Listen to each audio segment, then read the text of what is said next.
Teman bicara bersama Pak PJ Dhani Ramdan. Ya. Selamat siang, Pak. Selamat siang. Gimana kabarnya, Pak? Baik, sehat. Sehat ya? Alhamdulillah. Masih sempat olahraga nggak, Pak? Di tengah kesibukan ini. Ya, pagi biasanya untuk ya menyegarkan badan aja. Terus hari libur begini adalah sempat sejam 2 jam. Siap. Ya. Biar tetap fit ya, Pak. Biar tetap fit. Ya. Ini hampir 2 tahun ya, Pak, di Bekasi. Gimana, Pak? Kerasan nggak? Ya kerasan lah. Kerasan ya. Bisa terus di sini karena kalau enggak pasti kita nggak nyaman ya. Jadi kalau saya selalu prinsipnya adalah mencintai apa yang kita kerjakan sehingga ya akhirnya bisa kerjanya ringan begitu. Walaupun masalahnya berat. Siap. Berarti kalau dikasih waktu 5 tahun lagi kerasan ya, Pak? Siap. Ya, kira-kira begitu. Tuh ya. 5 tahun lagi, mudah-mudahan dah. Ya, yang namanya niat baik kan kita wajib doain bersama, ya, gitu, Pak. Ya, ya, Pak. Waktu masuk di Bekasi ya, waktu itu persoalan apa sih, Pak, yang paling besar yang harus segera ditanganin oleh Pak PJ waktu itu? Saya masuk ke Bekasi itu dua periode bisa disebut. 2 periode begitu, ya. Periode pertama karena Bupati definitif meninggal, Pak Haji Eka, waktu puncak COVID. Ya.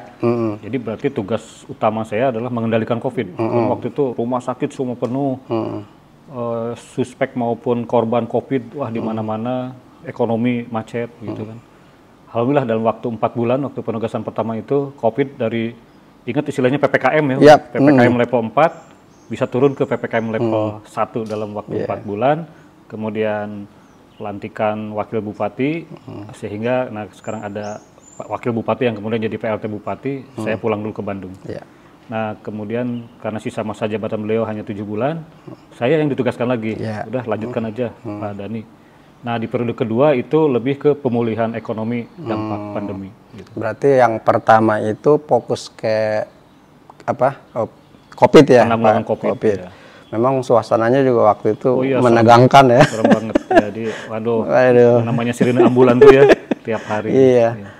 Dan memang waktu itu langkah-langkah yang diambil apa, Pak? Waktu itu, misalnya untuk kan sisi ekonomi itu kan juga bermasalah ya. Terus juga sisi kesehatan sudah pasti. Sementara kan Pak PJ benar-benar barulah di Bekasi gitu. Ya, untuk urusan Bekasinya saya baru, tapi untuk urusan COVID-nya kebetulan saya kepala BPBD. Oh iya. Jadi memang Satgas COVID lah tingkat Jawa Barat. Jadi kita terapkan strategi-strategi yang berhasil di berbagai daerah, kita lakukan di sini. Intinya 3 sih. Pencegahan, penanggulangan, dan recovery, tapi dilakukan secara sekaligus. Biasanya kalau bencana, pencegahan itu sebelum bencana terjadi. Ketika terjadi bencana, kita lakukan penanggulangan, tanggap darurat. Setelah itu selesai, baru masuk recovery. Tapi di bencana COVID, kita lakukan dalam satu waktu. Artinya bagi masyarakat yang belum terkena, kita lakukan pencegahan. Masker, kemudian jaga jarak, dan seterusnya. Yang sudah terkena, kita lakukan tanggap darurat. Mulai dari isolasi mandiri, isolasi terpusat, kemudian memasok obat-obat dan sebagainya, oksigen juga kurang waktu itu, penyediaan rumah sakit diperluas terus, tempat tidur, perawatan, dan saat yang sama juga karena ekonomi harus tetap bergulir, pemulihannya gitu, jadi yang kira-kira masih sehat, warung masih buka, perusahaan masih bisa dijalankan, nah itu kita juga maintain supaya ekonomi tidak macet. Gitu. Waktu itu sempat nggak sih, Pak, stadion dijadiin ini penanganan COVID? Kalau yang di untuk ini vaksinasi. Vaksinasi aja ya. Kalau untuk perawatan nggak sempat ya? Nggak sampai kalau kita perawatan. Sebenarnya sih kabupaten termasuk cepat juga waktu itu pulihnya ya. Alhamdulillah karena kekompakan dari Forkopimda, TNI, Polri, kemudian aparat sampai ke tingkat RT RW, kader-kader kita cukup kompak, terutama kader-kader kesehatan, Posyandu, PKK. Nah ini yang membuat kita pulih lebih cepat. Nah, kalau yang di periode kedua, Pak, itu kan Bapak kan melanjutkan dengan kepemimpinan sebelumnya. Itu kan ada masalah perencanaan 2 tahun ke depan di sisa masa jabatan. Nah, itu yang menjadi prioritasnya Pak PJ apa, Pak? Nah, di periode kedua itu karena dampak COVID 2 tahun, ditambah sebelumnya kan kita ganti bupati itu hampir 5 kali. Iya. Dalam 5 tahun. dan kemelutnya juga lumayan panjang kan. Panjang, sehingga banyak jabatan kosong kepala dinas karena belum sempat dilantik bupatinya keburu ganti atau meninggal dan seterusnya. Kemudian yang paling parah ya infrastruktur, karena hampir lebih dari 2 tahun itu tidak ada perawatan jalan, tidak ada perawatan drainase, PJU segala macam, sampah pun tidak terkelola, sehingga selain bagaimana ekonomi kecil bisa tumbuh, industri besar bisa tetap bergulir, saya juga membenahi infrastruktur, terutama jalan. Ya. Kita kan selalu dapat keluhan itu ya soal infrastruktur.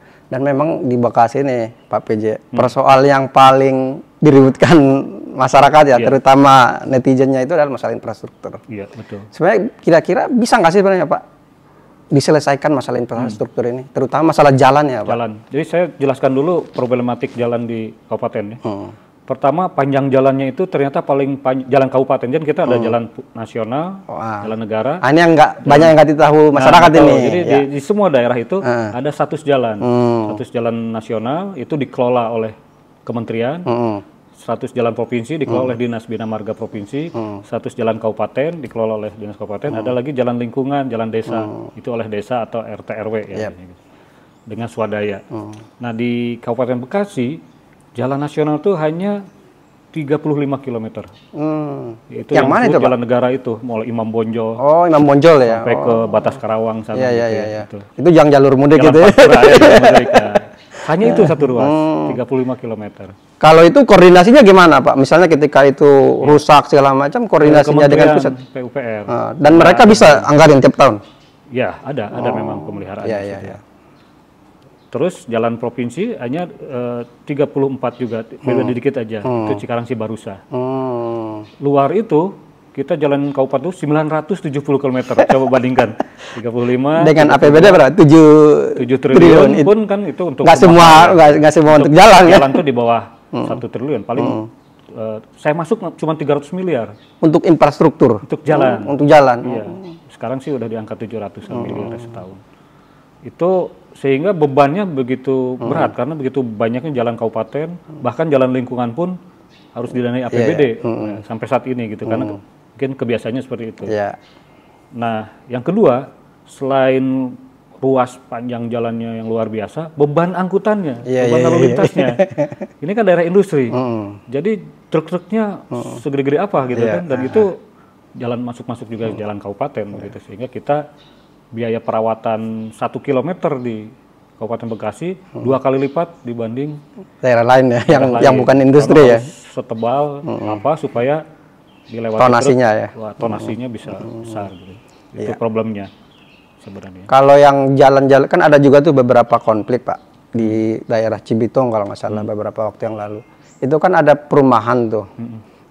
Yang dia tidak tanggung jawab terhadap infrastruktur jalan gitu ya. Di satu sisi kan mereka nuntutnya ke Pemda, tapi si pengembang sendiri kan belum menyerahkan. Itu kan nggak bisa dibangun ya Pak. Nah itu sebenarnya gimana Pak untuk menyelesaikan konflik-konflik begitu Pak? Ya betul, memang secara peraturan perundangannya untuk kawasan perumahan yang masih dikelola oleh developer, masih dalam tahap pengembangan, maka pemeliharaannya oleh developer atau pengembang gitu. Nanti udah selesai tuntas semua nih, itu memang diserahkan, serah terimakan ke pemerintah kabupaten. Dalam kondisi baik digunakan. Paling nanti tahun-tahun berikutnya butuh perawatan, yaitu udah mulai APBD turun ke sana gitu ya. Tetapi tadi banyak yang belum selesai pembangunannya, tapi mungkin bangkrut ataupun apa, developernya kabur, sehingga jalannya masih rusak atau belum tersambung ataupun sudah lama tidak dipelihara. Sementara belum ada serah terima kepada kami. Dari sisi aturan tidak mungkin, tetapi sekarang kita mengeluarkan peraturan bupati. Jadi kalau memang sudah lewat 5 tahun tidak ada tanggung jawab dari developer, ya mau tidak mau sebagai bentuk pelayanan publik kita ambil alih secara sepihak. Lalu diturunkanlah APBD untuk berarti terobosan hukumnya itu Pak ya? Iya, betul. Jadi perumahan-perumahan yang bermasalah insya Allah bisa ya Pak ya? Pada akhirnya kan kita juga tidak bisa mengorbankan kepentingan masyarakat. Karena bagaimanapun mereka warga Bekasi ya Pak? Iya betul, bayar pajaknya kan sama.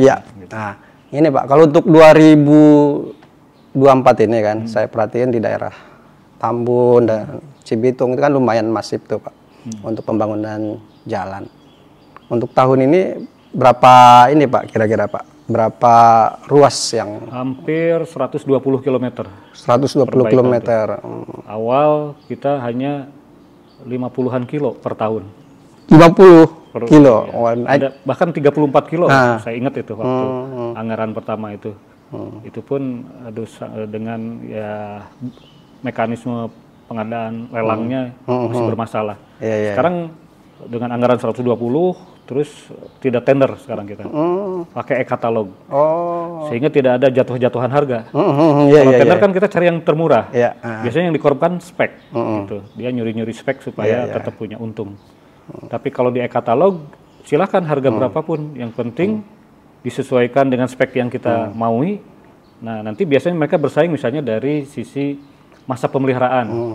Nah, kita pilih yang bisa memberikan masa pemeliharaan lebih panjang. Karena asumsinya kalau dia berani ngasih masa pemeliharaan lebih panjang, artinya dia jaga speknya. Jangan sampai dalam masa pemeliharaan rusak kan. Gitu. Kalau dengan apa prioritasnya Pak PJ di infrastruktur ini, dengan DPRD sendiri gimana Pak? Komunikasinya apakah mereka memberikan dukungan atau bagaimana nih Pak? Ya awalnya memang ada ya perbedaan lah kepentingan ya, karena mungkin mereka lebih ke kepentingan politik, misalnya mementingkan dapil ataupun konstituen. Akhirnya nggak sehingga tidak merata. Tidak merata gitu Pak. Hanya bertumpuk di daerah-daerah padat penduduk yang itu memang menumbuhkan lumbung-lumbung suara.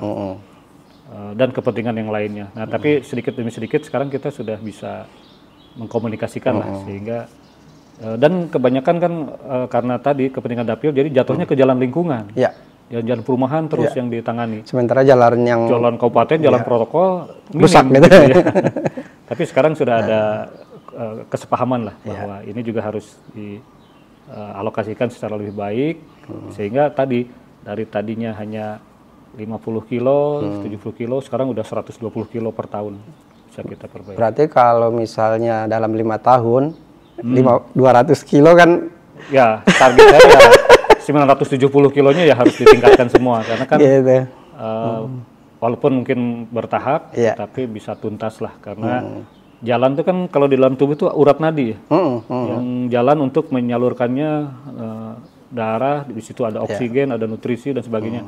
Artinya kalau urat nadinya macet, itu kan bisa stroke. Nah, begitu juga ekonomi daerah gitu. Kalau sampai jalan rusak, jalan itu menghambat ekonomi menjadi turun gitu. Ini Pak, kita dari soal infrastruktur kita bicara soal industri nih Pak PJ. Bekasi ini kan termasuk kawasan industri terbesar di Indonesia, Pak PJ ya. Cuman kan belakangan kan kalau kita baca di pemberitaan bahwa di beberapa daerah kan, terutama di Jawa Tengah ya, sama di seputaran Jawa Barat juga banyak kawasan-kawasan baru yang muncul gitu Pak. Biar Bekasi ini bisa tetap bertahan sebagai kawasan industri atau menjadi primadona industri, itu kira-kira langkahnya Pemkab gimana itu Pak PJ? Ya betul, kami menyadari bahwa selama ini Kabupaten Bekasi paling leading dalam hal industri, terutama manufaktur. Namun sekarang pesaing sudah mulai banyak, dengan kelebihannya mereka harga upah lebih, buruhnya lebih rendah, harga tanahnya juga lebih murah begitu. Tapi kami punya kelebihan, selain infrastruktur juga ekosistem sudah terbangun di sini gitu ya. Artinya industri itu kan tidak bisa berdiri sendiri. Ya, ada faktor-faktor pendukungnya ya, industri ikutan, support system dari energi misalnya. Saya kira dibanding kawasan-kawasan lain di Kabupaten Bekasi, ketersediaan pasokan energi kita itu yang paling solid. Buktinya sampai data center aja ada 5 di sini, yang berkelas dunia maupun data center nasional. Nah, itu indikasi bahwa ketersediaan power supply di sini itu sangat solid, tidak sedetik pun mati gitu. Belum infrastruktur telekomunikasi, internet dan sebagainya. Di samping infrastruktur jalan, sekarang kan kalau jalan kabupaten kita bermasalah lah, masih ya, mungkin dalam 5 tahun nanti beres. Tapi kalau jalan ekonomi, khususnya tol, ini kan penambahannya masif sekali kan sekarang itu.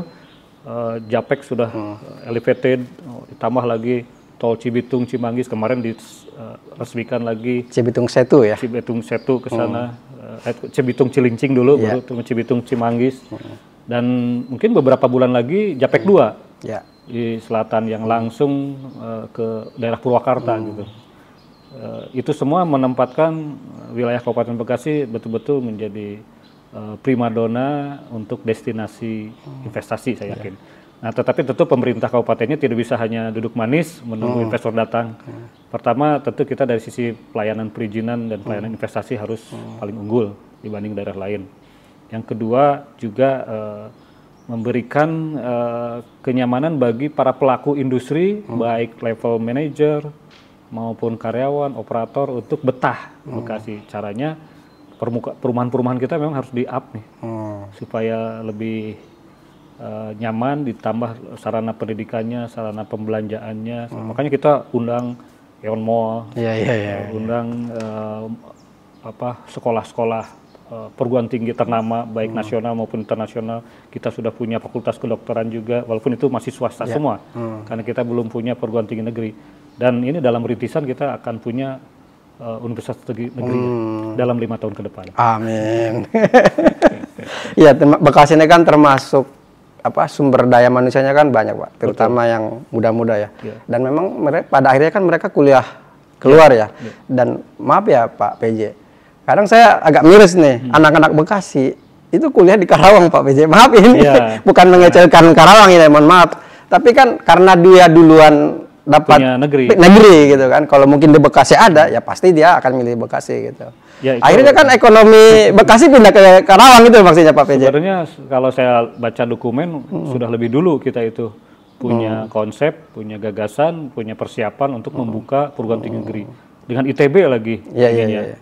Waktu itu saya masih di Bapeda Provinsi Jawa Barat.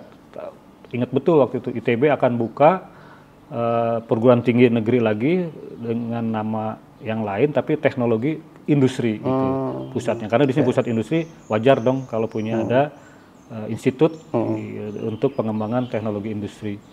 Nah, tetapi sayangnya mungkin ya tadi kesiapan Pemda untuk bisa memfasilitasi itu semua, padahal lahan waktu itu masih sangat terbuka, industri siap mendukung, tapi kan tetap dirjennya bupati lah.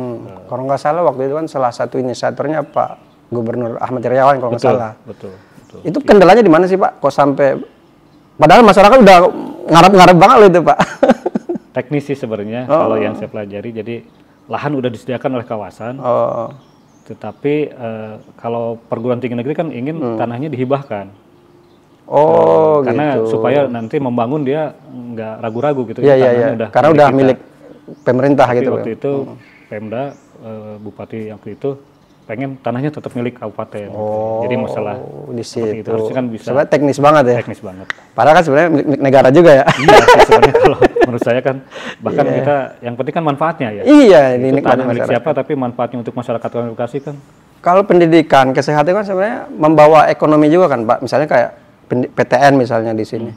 Bisa jadi kan orang-orang daerah lain kan masuk kan. Betul. Ada kos bisa hidup, rumah makan bisa hidup, kan menghidupkan UMKM juga pada akhirnya. Di mana-mana kan kota-kota yang dengan perguruan tinggi yang ternama menjadi kota pelajar, kota mahasiswa, ekonominya hidup. Apalagi sekarang tuh ngetera misalnya bisnis laundry gitu. Iya benar. Apalagi kalau ada kampus di kos-kosan gitu. Macam-macam lah memang. Gitu. Ini Pak PJ terkait industri juga ini. Ini kan suka ada konflik nih di masyarakat. Misalnya kan kita punya kawasan, tapi daya serap untuk warga Bekasi katakanlah yang memang boleh dibilang ber-KTP Bekasi sendiri kadang kurang terserap. Karena mungkin pabrik-pabrik atau industri kadang kan mengambil dari daerah, maaf ya, mungkin bisa lebih mudah proses gajinya atau apa gitu ya. Akhirnya yang lokal ini kurang terserap. Itu gimana Pak untuk mensinergikan itu? Ya. Saya sebenarnya tidak ingin menyalahkan masa lalu ya, tetapi memang saya lihat ada kesalahan strategi lah, kekurangan sempurnaan. Harusnya ketika kita mulai mengizinkan kawasan industri dibangun dengan syarat harus membangun BLK, gitu, balai latihan kerja, dan itu harus dioperasikan lebih dulu 3 tahun sebelum pabriknya beroperasi. Supaya apa? Supaya masyarakat lokal setempat dilatih dulu di situ atas kerjasama kawasan industri dengan pemerintah daerah. Kita latih dulu anak-anak kita sendiri, begitu pabrik beroperasi, nah ini yang akan mengisinya. Nah ini kan nggak ada sampai sekarang. Bahkan sudah tahun 80-an, 90-an industri, saya masuk 2021, itu baru bisa meresmikan BLK. Coba. Jadi sudah 20 tahun kemudian, baru ada BLK kita punya kabupaten sendiri. Itu pun dengan kapasitas yang masih terbatas gitu. Bisa nggak sih gini Pak? Itu kan tadi konsepnya Bapak itu yang BLK, misalnya sinergi dengan Dinas Tenaga Kerja Pak. Saya kepikiran tuh, misalnya orang nyari kerja, warga nyari kerja itu bisa lewat Dinas Tenaga Kerja Pak. Jadi Dinas Tenaga Kerja itu punya bank data yang cukup, ini speknya begini, nanti saya bisa salurkan ke industri yang begini gitu loh Pak. Ya kita sebenarnya udah seperti itu, kita punya portal, punya karir hub, punya SIP kerja, sistem informasi pencari kerja ya. Itu membuka kesempatan untuk semua industri, perusahaan, pabrik yang membutuhkan tenaga kerja, pengumumannya di sini. Lalu kita juga siapkan BLK kalau memang ternyata spesifikasi yang dibutuhkan itu tidak sesuai gitu. Tetapi memang dalam prakteknya tidak mudah karena kita kan sudah baru masuknya, terutama saya lah, dalam kondisi di mana pasar kerja itu sudah dikuasai oleh oligarki.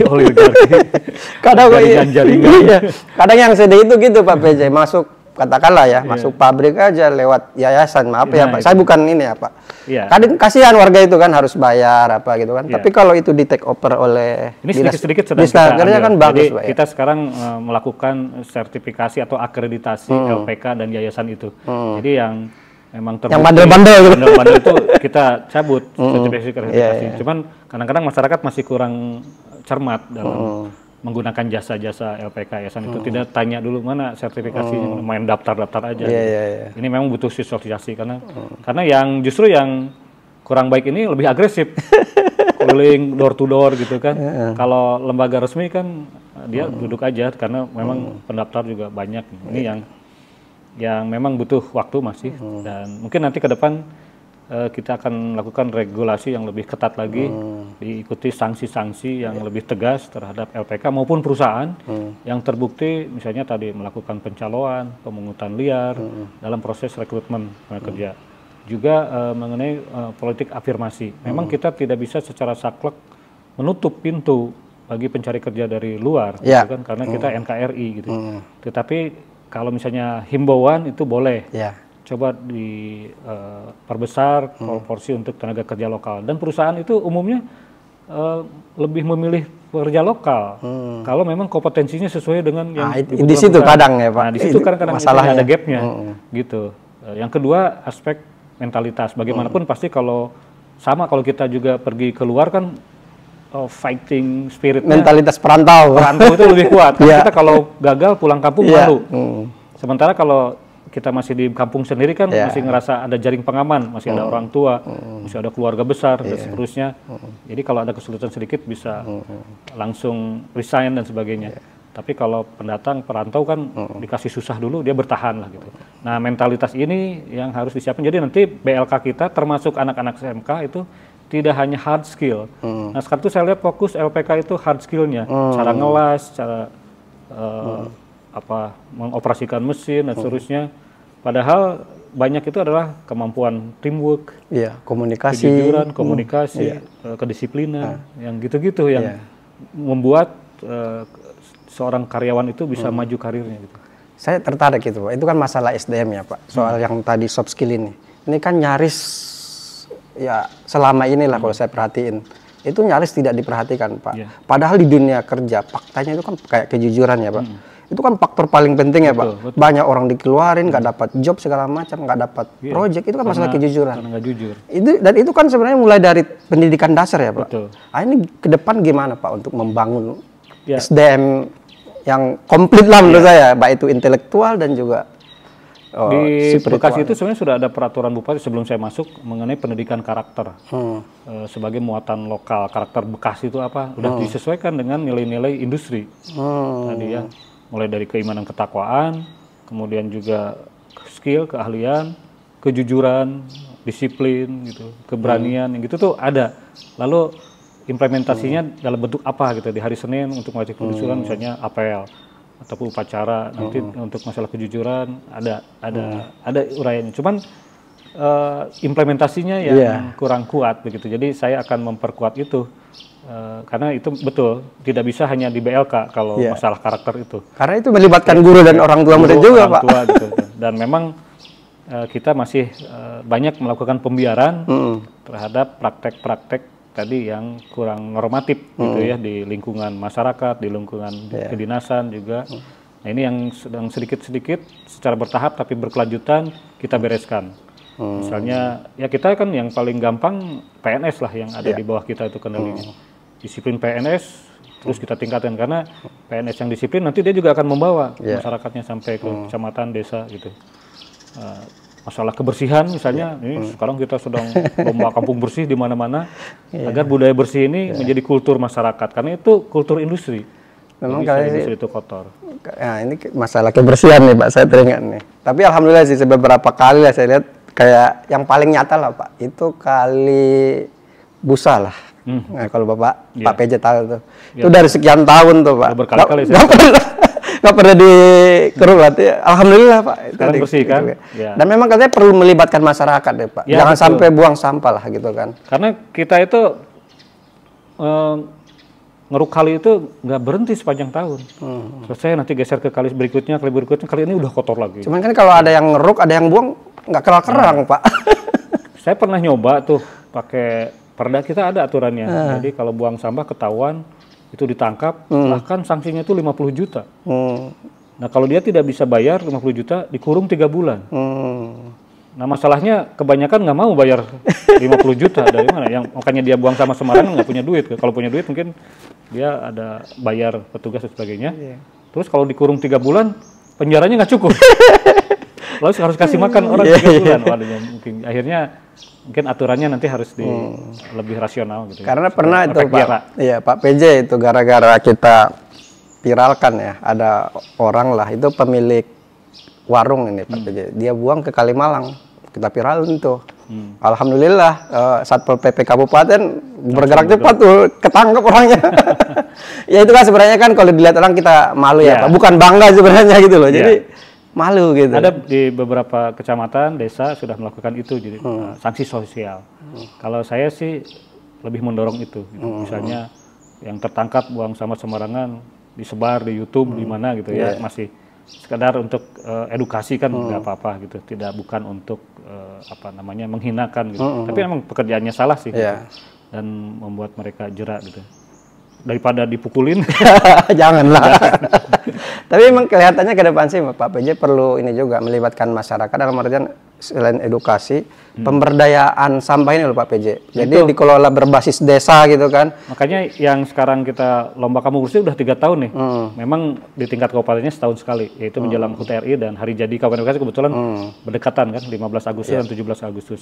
Kita nilai semua perkampungan bahkan di tingkat RT RW yang sudah punya budaya bersih, gotong royongnya rutin, ditambah ada sarana pengolahan sampahnya, jadi sampahnya tidak hanya dibuang ke TPA tapi diolah oleh mereka, ada yang jadikan maggot, untuk pakan ternak, kemudian yang anorganiknya didaur ulang ataupun paling tidak dikumpulkan ke pemulung.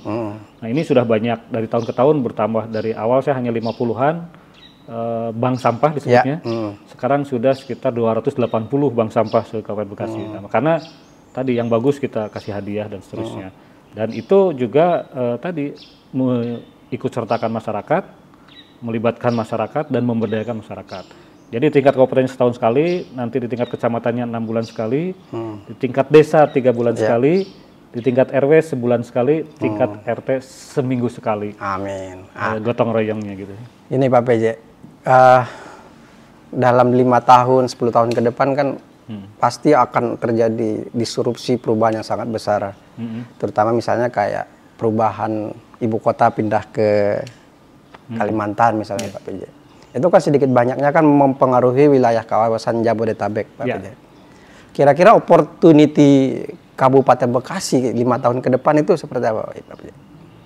Ya, yang pertama meskipun ibu kota atau pusat pemerintahan pindah ke Kalimantan, saya kira fungsi Jakarta sebagai pusat bisnis, pusat ekonomi masih akan bertahan lah sampai 10-20 tahun ke depan, sehingga perputaran uang itu masih di sekitar sini ya. Itu kan opportunity yang besar. Artinya kalau kita bisa memanfaatkan itu, kita punya bisnis plan yang bagus, punya ruang-ruang yang bisa digunakan untuk pengembangan ekonomi, pengembangan usaha bisnis, itu kita akan menarik manfaat. Oleh karena itu, memang satu pertama adalah pengendalian pemanfaatan ruang menurut saya. Karena saat ini terus terang saya bandingkan dengan RT RW existing dengan kenyataan lapangan itu udah banyak sekali bias-bias yang harus kita revisi. Kita sekarang sedang revisi RT RW. Ke depan kita plotting lagi ruang untuk budidaya, untuk konservasi, untuk hijau maupun permukiman itu kita efisiensikan lagi, efektifkan lagi agar apa? Kalau kita lihat sekarang perbandingan antara timur Jakarta dengan barat kan Banten sana Tangerang ya, timur perumahan-perumahan mahal tuh adanya di barat, ya di timur itu padahal dia bisnisnya ada di sini, pabrik-pabriknya gitu, tetapi ya kurang berdaya. Dulu ada perumahan besar ya yang ternyata bermasalah, nggak jadi, harusnya itu jadi booming juga. Jadi saya akan concern bagaimana meningkatkan nilai kawasan, baik kawasan yang ada industri saat ini maupun nanti kawasan-kawasan yang belum terbangun, supaya betul-betul masyarakat yang berpendapatan menengah ke atas mau juga tinggal di Bekasi, karena mereka akan mendatangkan multiplier effect sampai ke tingkat bawah kalau ada itu gitu ya. Kalau sekarang kan kita hanya menerima masyarakat dengan ekonomi yang sehingga untuk kita dorong ke lebih peningkatan yang lebih besar itu agak seret. Beda di kawasan-kawasan sana kan, itu yang konsepsi saya sih. Artinya sebenarnya peluang kita ke depan juga masih sangat besar, sangat besar. Yang tapi penting kan perencanaannya, Pak PJ ya. Visi yang kuat dari pemimpinnya dan juga kemampuan untuk bisa mengkolaborasikan. Karena saya lihat di sini swastanya luar biasa, berkelas dunia, tetapi belum berdialog, berkomunikasi dengan Pemda gitu. Karena Pemdanya juga mungkin belum mampulah mengajak secara ini. Kemudian swasta lokalnya juga ya masih sibuk di APBD aja gitu. Dan seterusnya. Karena kalau kita gagal dalam 5 tahun ke depan ini menurut saya akan sangat berat lagi ke depannya, Pak Beja. Kita akan ketertinggalan itu. Daerah lain sudah lebih cepat kan, dengan kawasan-kawasan baru, kemudian daerah-daerah tambang sekarang juga kan luar biasa kemajuannya. Kayak Kendal tuh kan, dulu siapa yang melirik Kendal, Pak? Sekarang wah, cukup besar lah akselerasinya. Ya mungkin itu Pak PJ tugas 5 tahun ke depan seperti itu ya Pak PJ. Sebenarnya memang sangat berat tetapi mulia. Jadi itulah yang membuat tantangan di Bekasi selalu menarik. Berarti kerasan di Bekasi ya Pak PJ. Ini Pak, terakhir Pak PJ. Satu kata untuk Kabupaten Bekasi. Kalau orang lain biasanya kalau bilang Bekasi industri gitu atau panas. Cuaca. Kalau menurut saya Kabupaten Bekasi itu selalu terdepan. Terdepan ya. Oke, mudah-mudahan ke depan Bekasi Kabupaten makin terdepan. Oke, Pak PJ, terima kasih untuk waktunya. Mudah-mudahan sehat selalu dan juga lancar semua urusan. Amin. Oke, teman bicara, untuk sesi kali ini dengan Pak PJ Kabupaten Bekasi, Pak Dhani Ramdan.